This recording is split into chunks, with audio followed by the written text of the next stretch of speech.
won't miss too much. But welcome everyone to the author panel. And we have a special meditation to start with from Kim today, and then we'll go from there. Oh, okay. Well, thank you.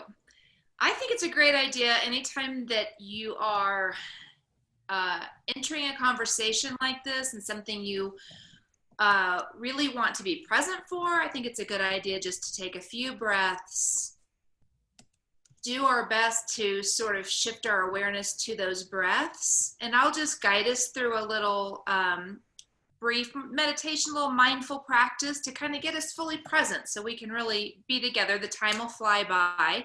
And so we can be checked in instead of just visually present, but mentally elsewhere.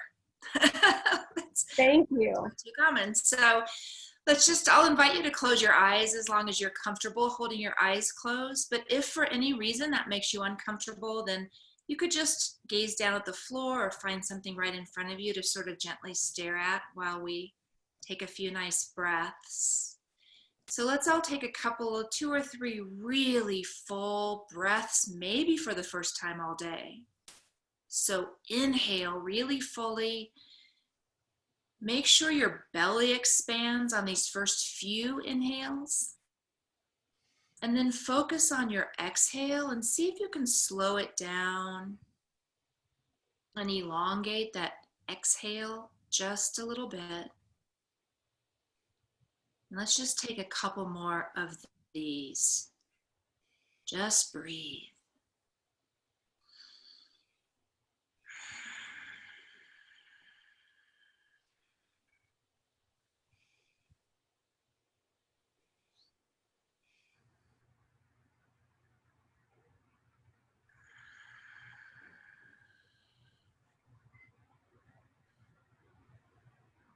And now as we keep on breathing just a little more deeply than we normally breathe, knowing that we're oxygenating our system, as we continue to breathe, let's just pay attention to how our body feels in this chair right this moment. Maybe for the first time all day, you just sort of have body awareness, whatever that means for you. So maybe you just feel your rear end in the seat, or maybe you become aware of your feet on the floor, or how your feet feel in your shoes. Just notice what's happening with your body and continue to breathe.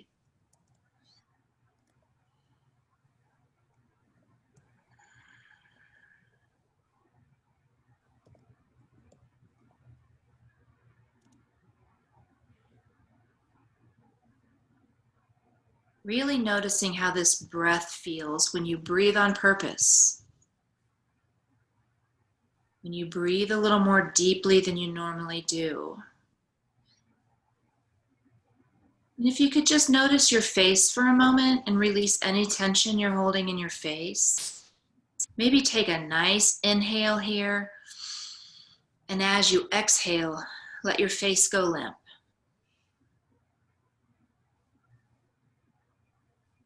And maybe do the same with your shoulders, a nice full inhale. Notice your shoulders, and as you exhale, let your shoulders go limp. Release any tension. And now let's spend just a minute or two with our awareness on the breath. Continue breathing. We'll be silent for a minute or two, just being present right here, right now.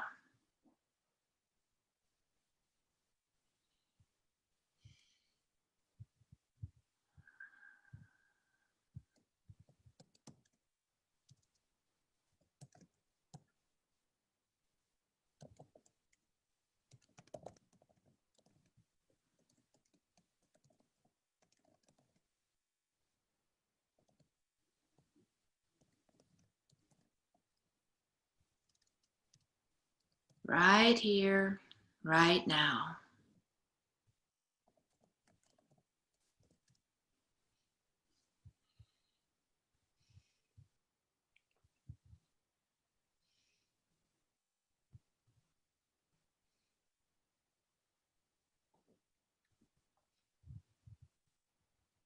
And when you feel ready, you can go ahead and open your eyes and come on back.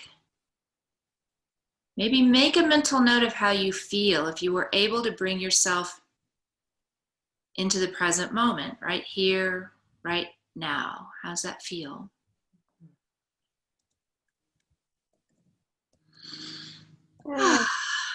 Kim, thank you.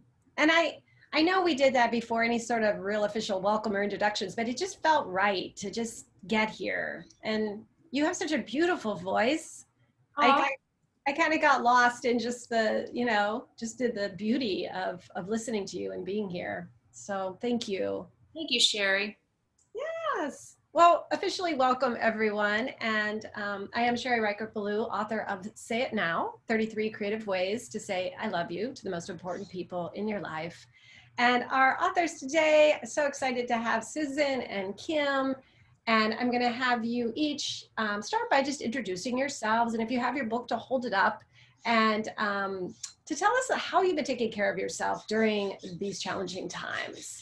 So Susyn, why don't we start with you? And then we'll have Kim introduce herself after. Sure. So here's my book, Heart Healing, The Power of Forgiveness to Heal a Broken Heart.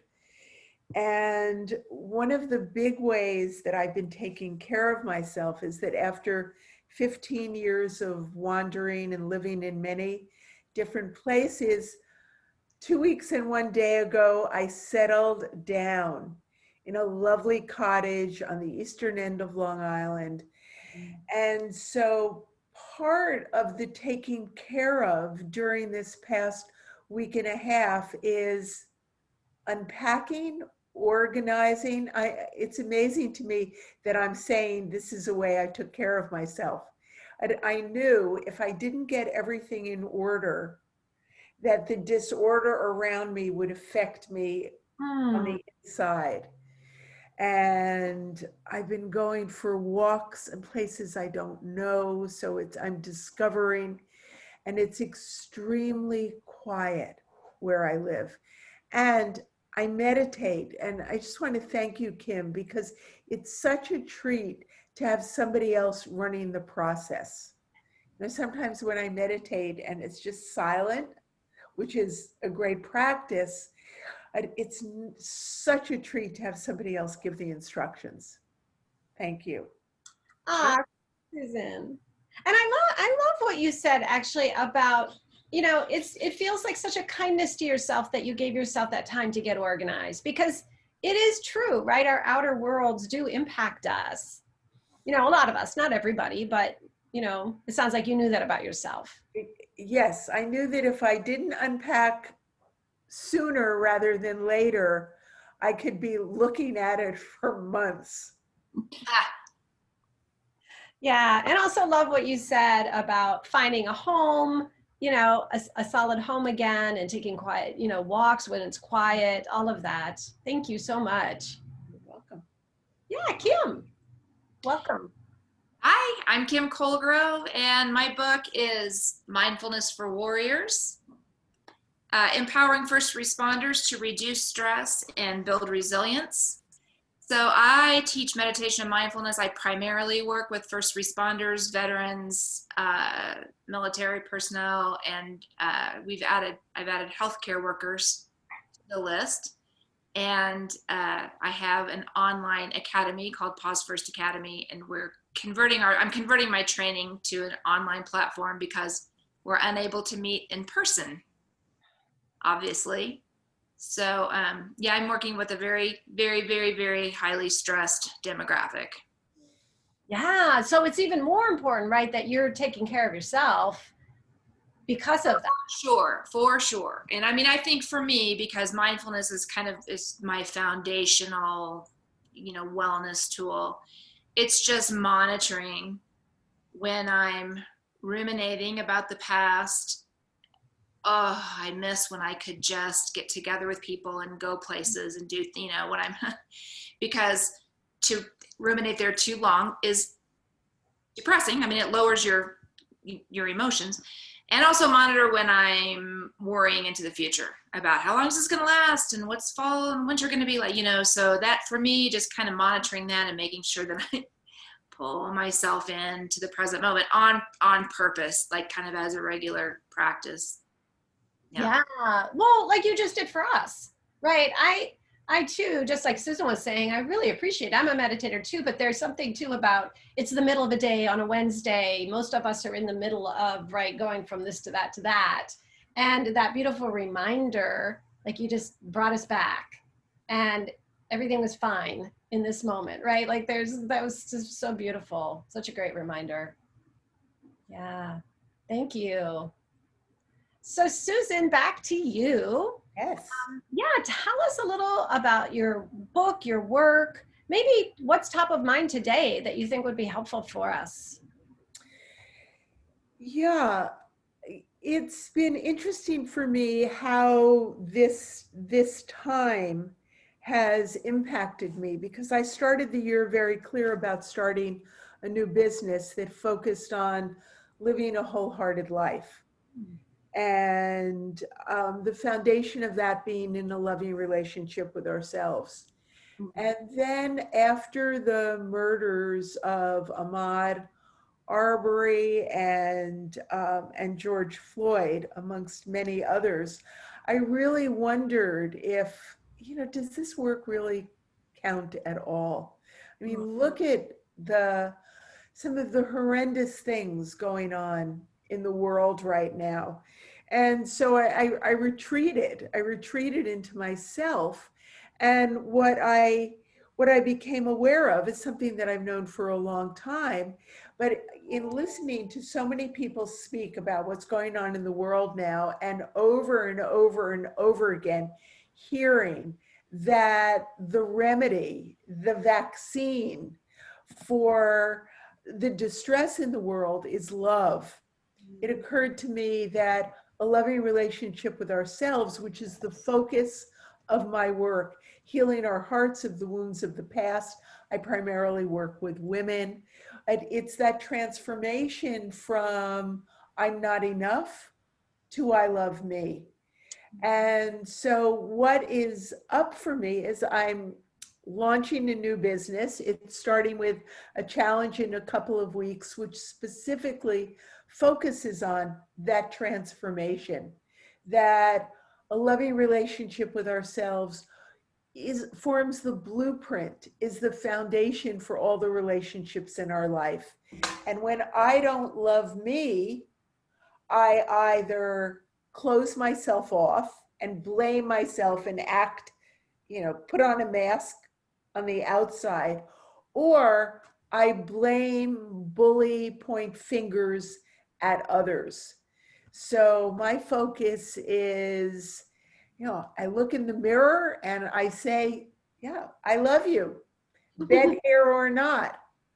I appreciate, just right now, looking out the slider in the room that I'm in, the light outside the window. But it's really about including ourselves in the circle and putting our oxygen masks on first. Wow. That is so beautiful. So beautiful. If you had to say, off the top of your head, what do you think is the first step to coming to that place of self-love that is your work? Well, there's a step of the desire, the wanting to make a commitment to something else. So that's the first step. But I'd say after that, it's really acknowledging wherever we are. It's what Kim offered us in that meditation of being in the present moment. Think about it like a GPS. You must put in your current location in order to get to your desired location. So if I want to be more loving with myself and I'm having thoughts and feelings that go with that I'm not enough, I always screw up, it's my fault, nothing ever works for me, this isn't even worth it, then I've got to start in that place and through mindfulness, make new choices about where I focus my attention. And sometimes it's very, very, very deep work that it's good to have a therapist, a coach, a trusted partner to be witness to whatever is going on. But step one, after that commitment is made, is be present with what is. Woof. Love that. Yeah, I love your GPS analogy. It's so good. It's so true. Yeah. Yeah. Thank you. Thank you, Susyn. I'm sure we'll come back and go deeper into all of that. Great. Kim, how about you? What's been top of your mind with your work, with what you're offering right now? Well, Susyn, I love everything you're saying, because what you're talking about is happens to be some personal work that I'm doing right now, and I include journaling, which is helpful for me. But yeah, I love everything you're saying. I feel like you're talking to me. I think the biggest thing that I notice right now is a lot of the people that I work with tend to go into survival mode and operate on autopilot. And that is kind of their default mode. So what if they're working, a nurse or someone who's an emergency medic or someone like that, if they're working, I mean, it becomes necessary. But then they sort of get stuck in that mode of operating, survival mode. I feel like most people I encounter are operating in whatever is their version of survival mode, and just kind of autopilot. Get up in the morning, do what you do, feet hit the floor, run on that hamster wheel. So I'm noticing that being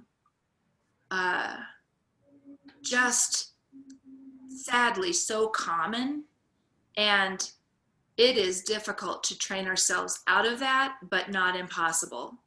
And so I'm trying to devise ways, micro practices, little mini practices, things that I can encourage these people to drop into their day, because the most difficult part of developing a really helpful new skill or tool for most of us is remembering to do it,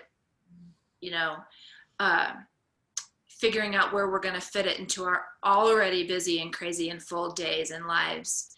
And so, I mean, I'm just trying to help. I guess really right now, I do feel like I'm trying to help people get out of survival mode and automatic pilot, to pay attention to their mental and emotional and physical health, knowing that that's the foundation of everything, so that's what I'm noticing, and that's what I'm focusing on. So in order to really help other people to do that, I have to walk my talk. So unfortunately I can't just teach this stuff. I have to do it too. No, so what Susyn's talking about is something that I'm working on for myself, because I have some default modes. It just comes from childhood and past relationships and just that, heartache and disappointments and things. So I'm working on myself too, so that I'm not operating and running my business in survival mode on autopilot. Well, yeah, and I love that you've used that word, survival mode, or that phrase a few times. And I mean, that's my experience too. And I was thinking, for the first time when you said that, I was thinking about those words, survival mode. I mean, in a way that kills us, even though we call it survival mode, for me, at least, that mode can often be things that are detrimental to me. I'm only just trying to live, but I'm actually backpedaling in certain ways. I don't know. That's my experience. Do you find that? Well, I think it's a shame that self-care ever became like a luxury instead of a necessity.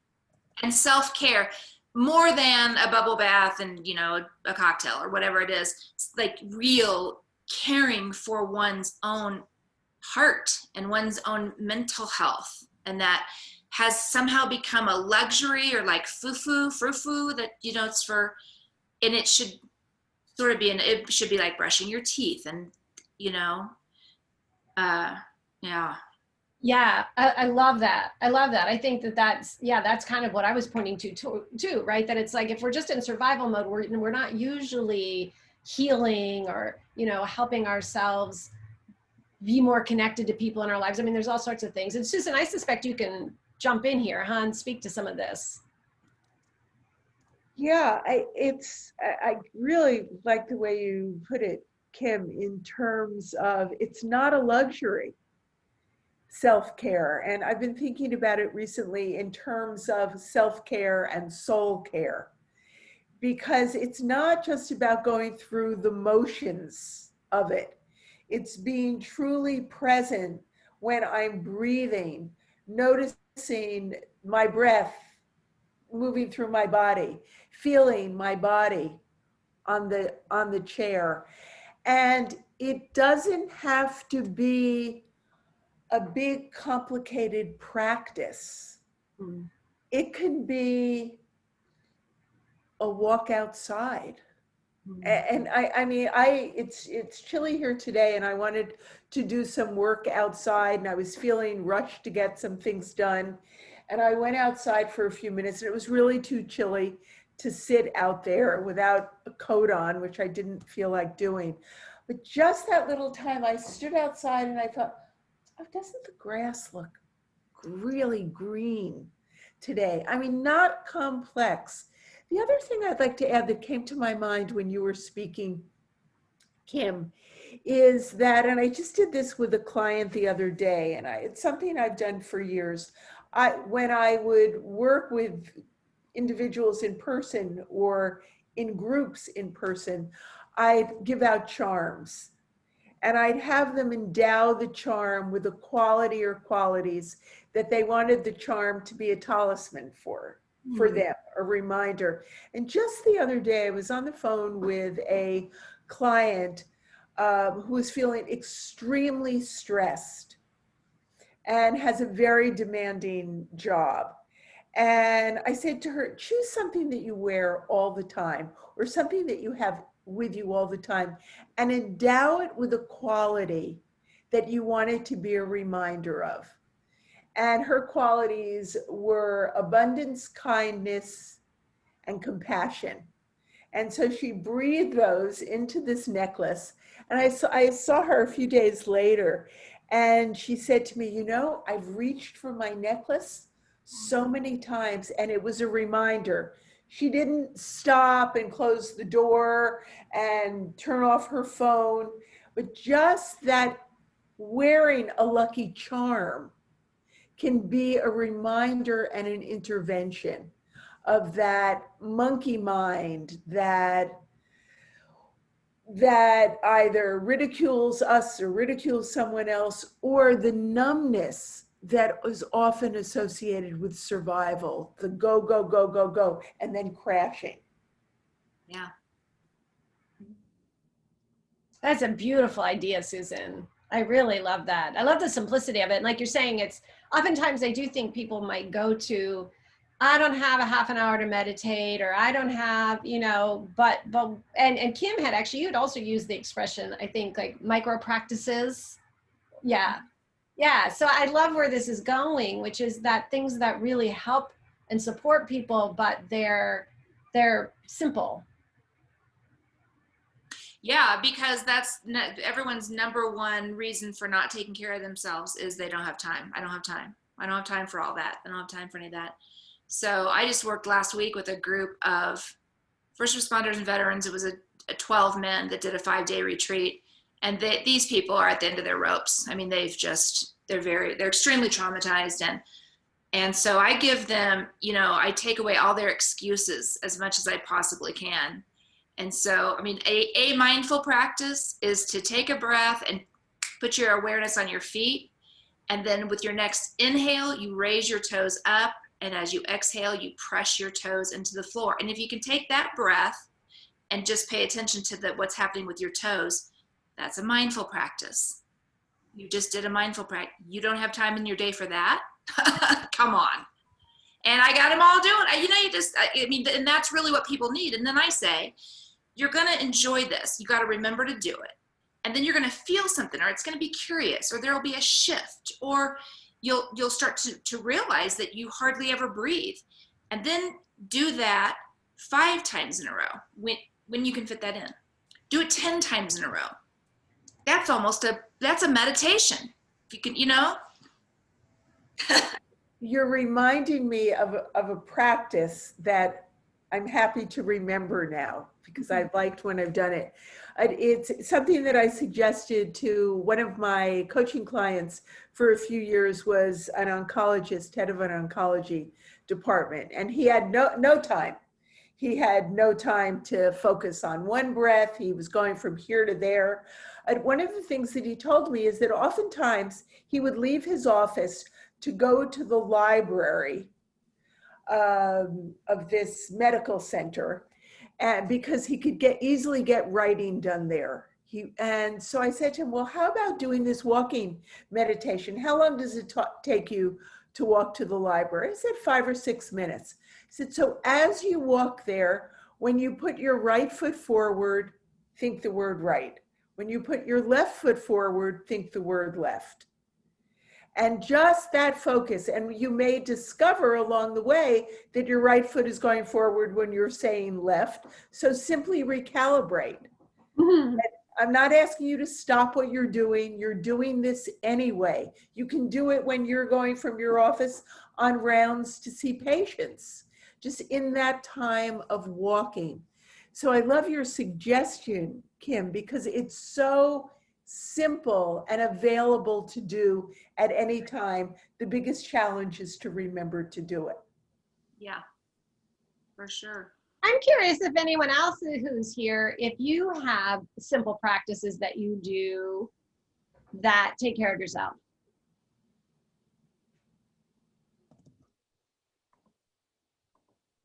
Yeah, Linda. Well, I've also had my own personal practice of mindfulness meditation for, over a decade now. And the breath was always something through those teachings that you come back to for the present moment. It's that kind of anchor. But just this week I was writing about silence, and the breath came up in a different way through the writing that I was just like, how did I never look at it that way before? And it was the breath as this teacher of inhaling, bringing into your life only that which is life-giving, and exhaling that which is not life-giving, breathing in what expands your being, and exhaling what contracts your being. Just this teacher of releasing, and how easy that can be, as easy as breathing.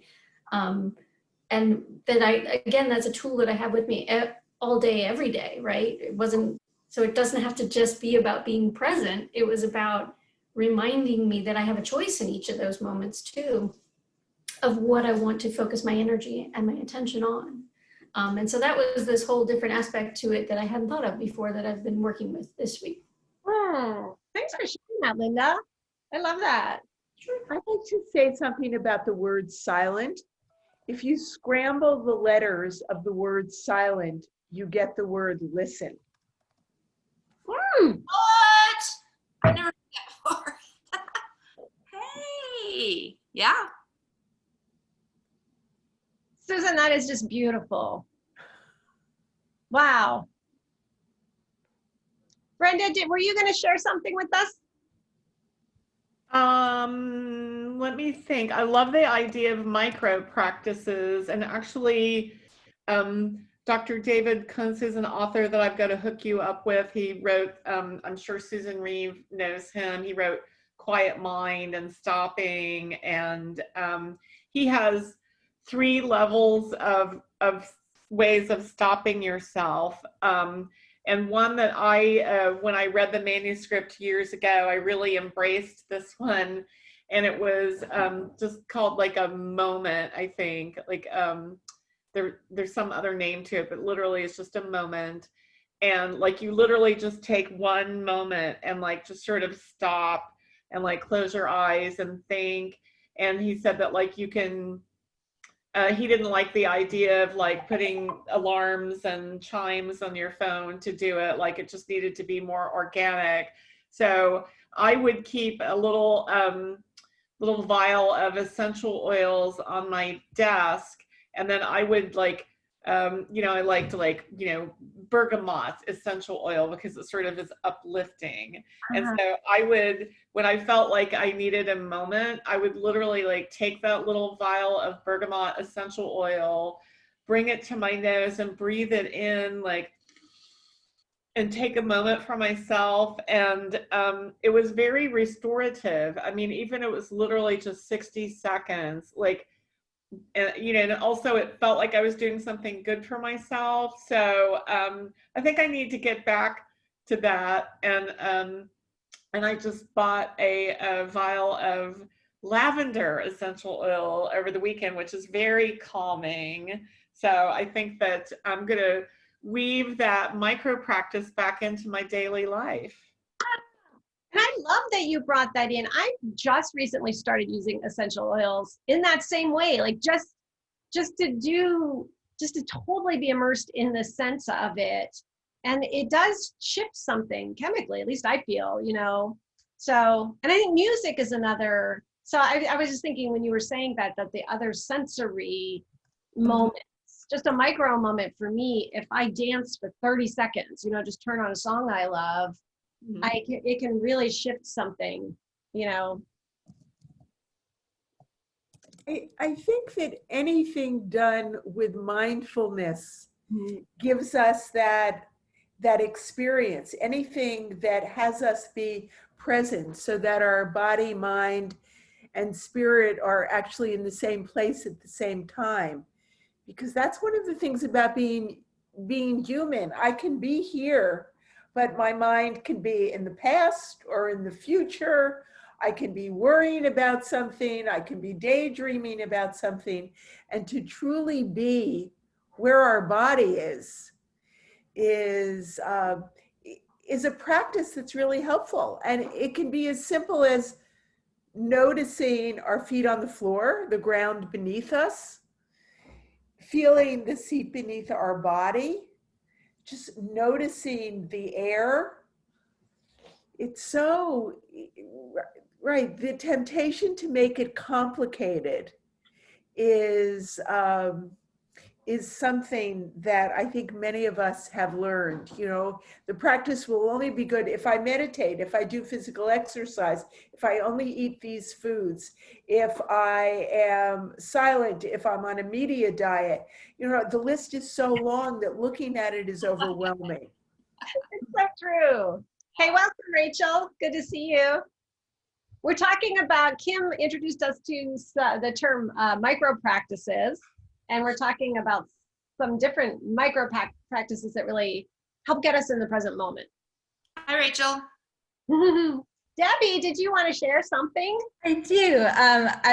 I'm really taken by what has just been shared about micro practices and also keeping it complicated and complicating things, which is my nature. And I'll just share a little story is that my micro practice is now around moving more because I love my job, but it does involve a lot of sitting. And so I'm trying to be more active. And so the first thing I did was get a pedometer so I could track how many miles I was walking and how long. And so I could make goals and exceed the goals. And it ruined it for me. So I had to just throw it away. And now every Saturday, my husband and I go for a nice hike in the forest and we take pictures and videos, and it does feel like a mindful practice. And I actually look forward to it instead of, you know, thinking of all the things that I have to be doing with exercise. Debbie, I love that you shared that about how the tracking of them, you know, kind of changed the nature of it for you, you know, and that was so, I mean, talk about mindful, right? To me, it seems like you were really mindful that you caught that and that you were like, oh, I don't need to do that. I'm just gonna, sounds like just move when you want to move. Yes, exactly. It took me a week of, you know, putting in my Google Calendar, like must walk X amount of miles at this time. And then I think my husband and I just kind of looked at each other and went, what are we doing this for? It's not fun. So yes, once the joy is gone, I'm usually ready to move on. That's a very good quote. Thanks. A good bumper sticker. Rachel, I know you just joined us, but you have a favorite, well, I think it's my favorite of yours, which is the hand washing. Do you want to just share that in case anybody hasn't heard it? Yes, I do a mindful practice with hand washing, and I wrote it in my book before the pandemic even came into play. So it was just very interesting, the timing of it all. What I do is I really practice being completely present while I'm washing my hands. So from the second I pump the soap, smelling it, using all my senses, feeling the touch, putting my hands under the water, really rubbing them, breathing completely in and out, and being completely present in the moment to release the moment from myself, to release any of the chaos and just be where my feet are. And, this practice has centered me so many times. And then through the pandemic, it really centered me because I was doing it, triple as much as I was before. So it's just something I use. And then I always finish it off with like a little prayer. In that way, it just helps me realign, and then I can move out of the bathroom in a much more peaceful way. I had to do that again late last night, so I needed that centering. Yeah, to me, I think it's brilliant because we're washing our hands a gazillion times a day anyway, and it's usually a transition moment, right? Usually between things, and so it gives us that chance to. And don't you also? Did I make this up? Don't you also smile at yourself? Yes. I look at myself and smile, and I'm like present with who I am, where I am, and grateful for, being there. I learned a long time ago not to beat myself up in the mirror. It was what kept me down. It was what kept me prisoner to my perspective. So everything I can do to make sure I know if I'm not in a good place, I will look in the mirror and say something that's not nice. So then I have to recenter and grab it, focus more. Yeah. Thank you for sharing that. I'd like to say something about looking in the mirror, because I had an experience that really taught me to do what you just described, Rachel. And I was in the midst of a divorce. I had just moved out. I was in a new house. I was feeling very sorry for myself. I woke up with bed hair. I went into the bathroom, started brushing my teeth, and I'm looking at myself in the mirror, and this is what I'm hearing in my mind. You're so ugly. Nobody's ever gonna love you again. No matter what you do, look at your hair. Look how terrible you look. And I heard that. And I just remember this so clearly. I said aloud, this is domestic violence. We think about domestic violence in terms of the perpetrator being someone other than myself, other than ourselves. And I made a decision then. I am not going to use this time to beat myself up in that way anymore. Because how many thousands of times had I done that in my life? Multiple thousands of times. So I love that reminder, because that simple smile, or nice to see you, or, well, the hair doesn't look good on this side, but I like this side. I mean, whatever it is, playing with making up something that works in that situation to honor ourselves. So thanks for that story. It's just so funny you brought that up, because that's exactly the same time it happened for me, like exactly. And Don Miguel-Ruiz wrote in 4 Agreements something about you only allow as much abuse as you abuse yourself. Yes, and when I did that, had that experience, was during the 2.5 years I was apprenticing with him. What? I have chills all up my arm. I love that. Wow. I've heard his son speak in person. The philosophy of the 4 Agreements is, if we could just all live by that, we could turn this ship around. Yes, and they're easy enough to remember. Well, I was just going to say, maybe it would be helpful. Who wants to share them? Impeccable with your word. Yeah, I have the book right here, I think. Don't make assumptions. Always do your best. Yeah. Always do your best. Be impeccable with your word. Don't take things personally. Personally. Yes. That's a hard one. Yes. That was awesome teamwork. That was so great. I love that. And that was chilling. I mean, that connection, you two, this is what I love. This is what I love so much, right? About this community, about what happens when people get together and are present, because I think that's a piece of it, right? Like, I feel as if all of you, you know, and it's every week that you show up, you really show up, and that things like that can come through. It's so beautiful.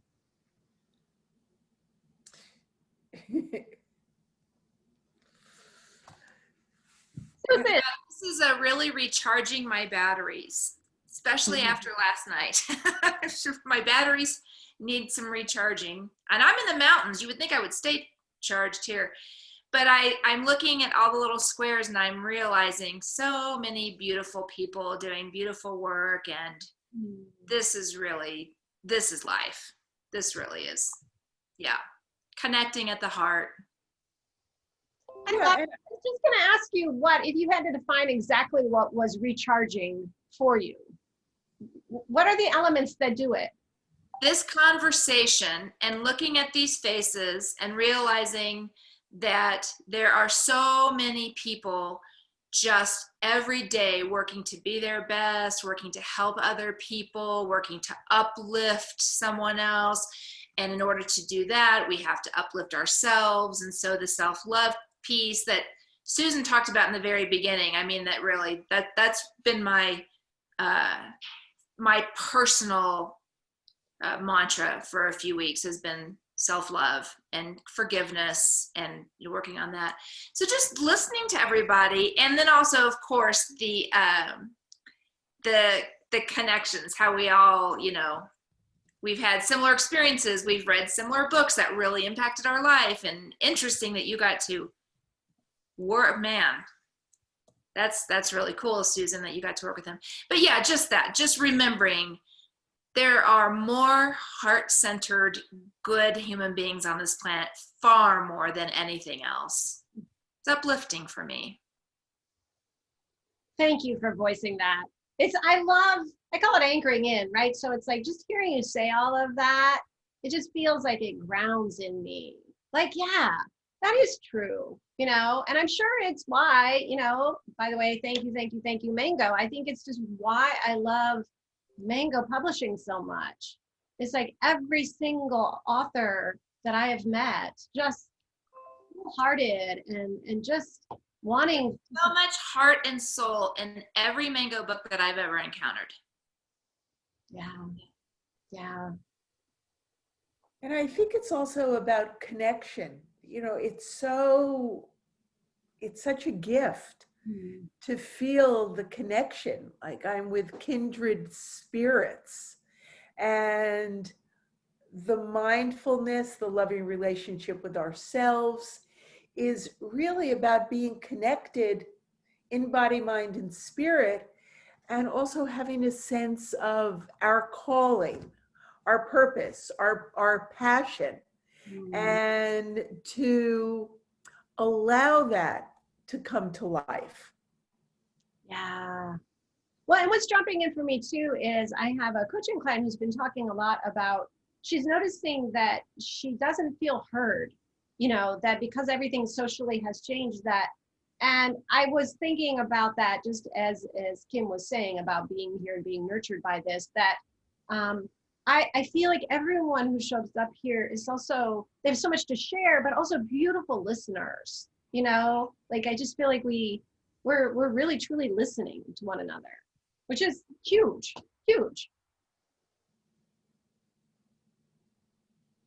Yeah, Rachel. You seem to, this group always attracts the life learners, you know, the people who are just love wisdom. And I love it because it's not just people who talk about their books and they only want to hear, you know, their own voice and their own talk about their books. It's people who genuinely love, like you women were saying, the connections, you know. It just makes it so much more beautiful and empowering. And, you know, when you can leave these rooms and feel energized, especially right now. You know, it's like we need this. Oh, I love that. Yeah. And it really points to the importance of each person, at least for me, right? It's like right now, there are a couple people who normally come that aren't here, and I miss them, right? Like it's important, right? That who we are, we each bring something. And I think that that's also what makes such a big difference in books, is if I can feel connected with the words, that it's not just information, but there's heart, and I get to hear something of the experience of the author, or the circumstance or the story is described in such a vivid way that I can step right into it. I know I've been doing some work with teaching people how to lead groups, how to go from one-on-one work to group work. And the subtitle that I sometimes use in the program is "Connection Matters More Than Anything." Love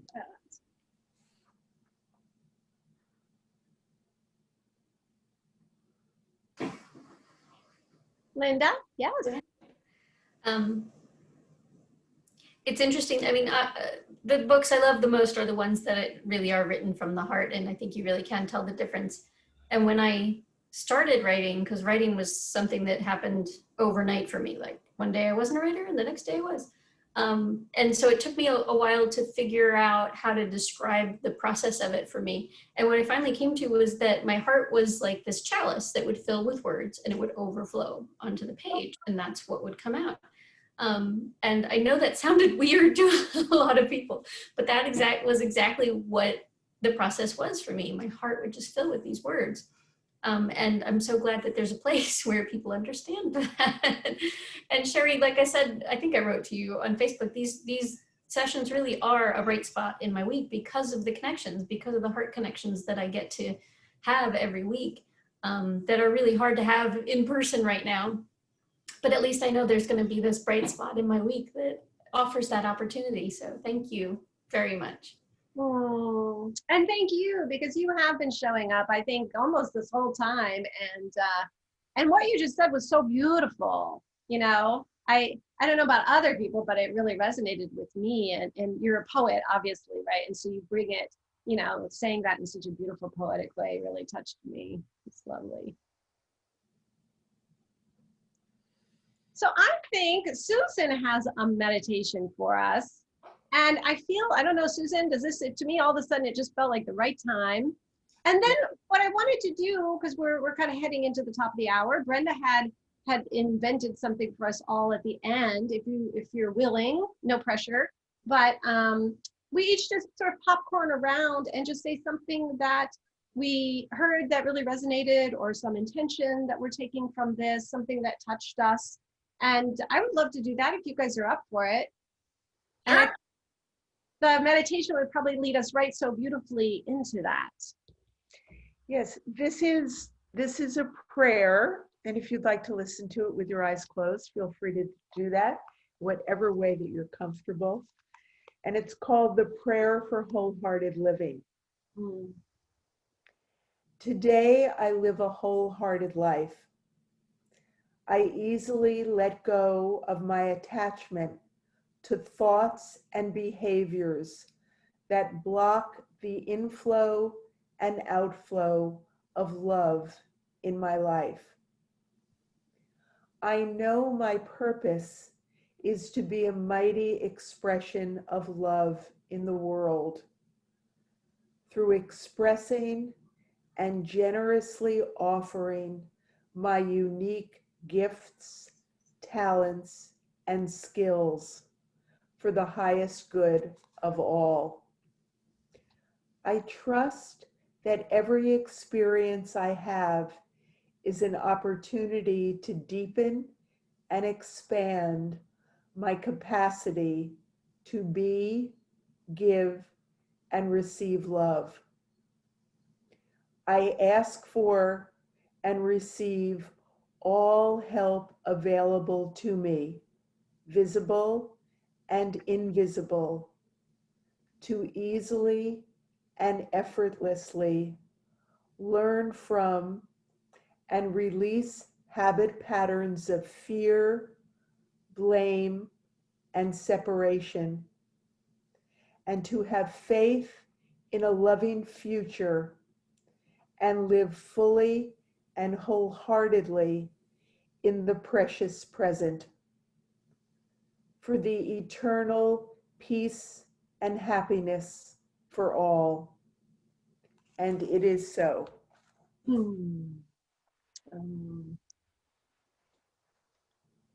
Thank you, Susyn. You know I love that prayer so much. I do too.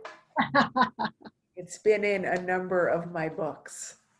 Absolutely gorgeous. Would you mind starting us off with our, whether something that touched you or thought-provoking or an intention? Yes, I like being reminded of the two simple practices. One is looking in the mirror and giving myself compliments, acknowledging myself. And the other, and I don't remember exactly how you described it, Kim, but that reminder of having my feet on the ground, focusing on my breath, lifting my toes, and putting them back down. That's how I've taken it in. And I think this is a really good practice for my feet, as well as the rest of my body. So I'm really taken with those two simple practices to use. Thank you, Susyn.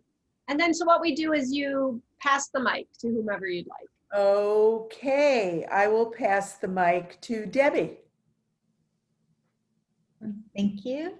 So I'm going to continue, my intention is to continue my practice of what Kim called the micro practice. I'm going to continue that and do little mini mindful things that are good for me and my body, and try not to overcomplicate things.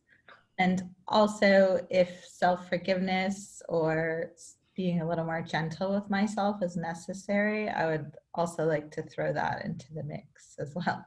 Yeah. And I'm going to pass to Kim. Thank you.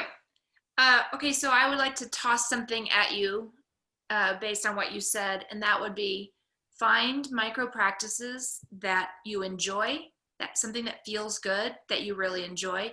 Because if we can make this shift from making a meditation practice a to-do and shift it into something that you really look forward to doing, you just can't let the day go without devoting a little time to it. So just whatever, invent something on your own, or something that you look forward to, that you enjoy, that feels good. And if it's only a minute or two, that's okay. I mean, I do have a bigger goal of trying to get all like 8 billion of us to sit for a few minutes every day, but that's a lofty goal. Yeah, so good for you. I'm gonna borrow Susyn's encouragement to create a token or a talisman and to sort of imbue it with the qualities that you want to experience or embody. And so I got this new little bracelet yesterday, and it's jade, and it's the infinity. I don't know if you can see it, but it's an infinity symbol, and it's just stones. And I loved the little card that came with it, and what it said. So I'm going to use this, Susyn, and I'm going to do just that. And then when I want to bring that forward, I'll just touch the bracelet. I love that little practice. Thank you. You're welcome. Kim, do you want to choose someone? Oh, right, sorry. Okay, I'm going to pass to Rachel. All right. Well, first intention is as soon as this replay is back out to watch the beginning. I'm sorry I missed the beginning, but I am so glad that I fought to get in and caught it right when I did, because it was obviously perfect timing. And it's so funny because even in the prayer, you know, I write a daily blog that's all about contributing our energy to love, abundance, and peace over fear, lack, and separation. So, you mean you said it even in the prayer. So again, I got tingles because of the connection. So I just, right now, I knew I needed this meeting today, and I didn't know why at the moment, but now I do, because it got me right back to where I needed to be, because I needed that grounding and to remind me of the why of what I do. And in this, it did it just in the short time I was in this. So I thank you. And my intention is to keep grounding myself so I can contribute to the love, abundance, and peace in the world. So, and I will pass to Brenda. Okay. Well, I know we have micro practices to take away from today. Thank you, Kim. And I think I'm going to add in mini miracle, because I think it was sort of a miraculous thing that happened with the 4 agreements. And I think we were all there for that moment. And so, you know, I've been looking and reflecting at the 4 agreements, which, you know, I read that book when it came out and loved it, and then sort of forgot about the 4 agreements. And I'm realizing that, like, the 2 of them, be impeccable with your word and don't take anything personally, are ones I need to work with. And be impeccable with your word, it's this aspect, which I had completely forgotten about, which is that avoid using the word to speak against yourself.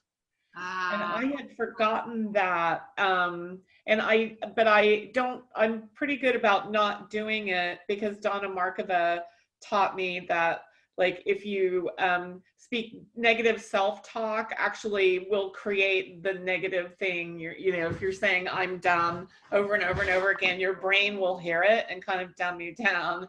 And then, but in any case, a couple of my friends, like, they do that. They say, they negate themselves. And I'll always say, like, don't do it. Donna Markova says you're programming yourself. Don't do it. Don't do it. Like, just give yourself love. So anyway, and then the don't take anything personally. That might be the biggest one of all for me to think about now, because I'm pretty good at it, but, like, occasionally something will happen and I'll just get really grumped out and take it personally. And, like, it's really not personal to me. Like, you know, even, you know, I'll just go there and wax political for a moment.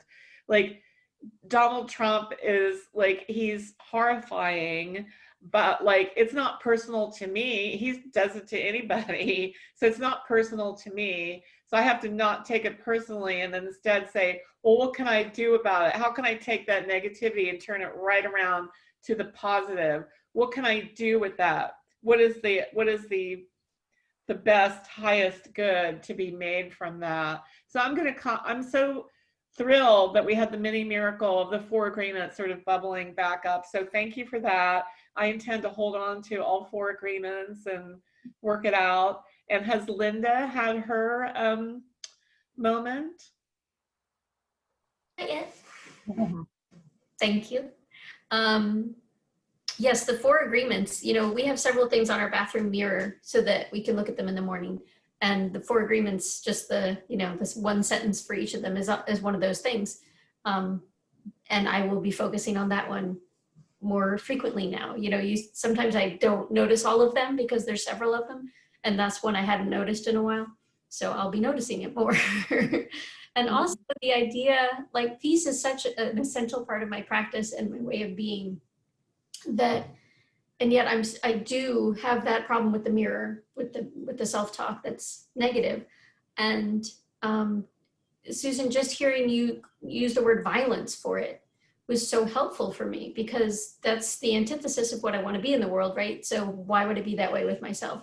And I've had that conversation with myself before, but somehow putting that word violence with it makes it easier for me to notice it, I think. So that'll be very helpful for me going forward, and I appreciate that. Thank you very much. I guess I'll pass it to Julian. Oh, yeah. So I like the idea of a micro practice. So that's sort of, I realize meditating while doing the dishes is kind of a micro practice. And also I have iTunes, and there's a Tibetan chanting album that I put on when I'm really stressed out. And I should have done it last night after the debate, because Trump made me so angry and I couldn't fall asleep at a reasonable hour. And I needed some kind of a micro practice for that moment to apply, but next time. And yeah, the 4 agreements really is, the older I get, the more don't take anything personally kind of resonates. It's just, it makes more and more sense. So, and is there anybody who hasn't gone at this point, or? I think just me. Yeah. Okay, well, that's a you then. All right, thank you, Julian. Oh, thank you all so much. What's really coming up for me so strongly is appreciating, again, like we've talked about, like looking around at these beautiful faces, these beautiful people. And for me, I'm really appreciating each of you has done a lot of personal work. You're meditating or you're doing these other practices. And it suddenly clicked in for me that those are all, like we're talking, right? These are all just like such a part of self-care. And yet they also care so deeply. Like I really was feeling the recipient of all of your many practices. And I'd never really seen it that way before, that each of you, because of the way that you've lived your life, the books you've read, the practices, the meditation, the tools, when you show up here, all of that comes with you. And I just want to appreciate that. And I think I'm leaving with this deep, deep sense of gratitude for how did I get so lucky to be a part of people like this, right? So that's how I'm just feeling very grateful. And of course, grateful to Brenda and Debbie and Julian at Mango, and grateful to Susyn and Kim, our guest authors, and to Linda and Rachel for being here and being such wonderful participants today. Thank you all so much. We're here every Wednesday. Come back, come back. Thank you, Sherry. Thanks, everybody. Thank you. Come back and bring a friend. And thank you for the meditative practices. That was so wonderful. Oh, yeah. Yeah, bring a friend. That's a great idea. That's a great idea. Bring a friend. Okay, next time I'm bringing a friend. All right. Thank you. Oh, Thank you. Bye. Bye. Thank you.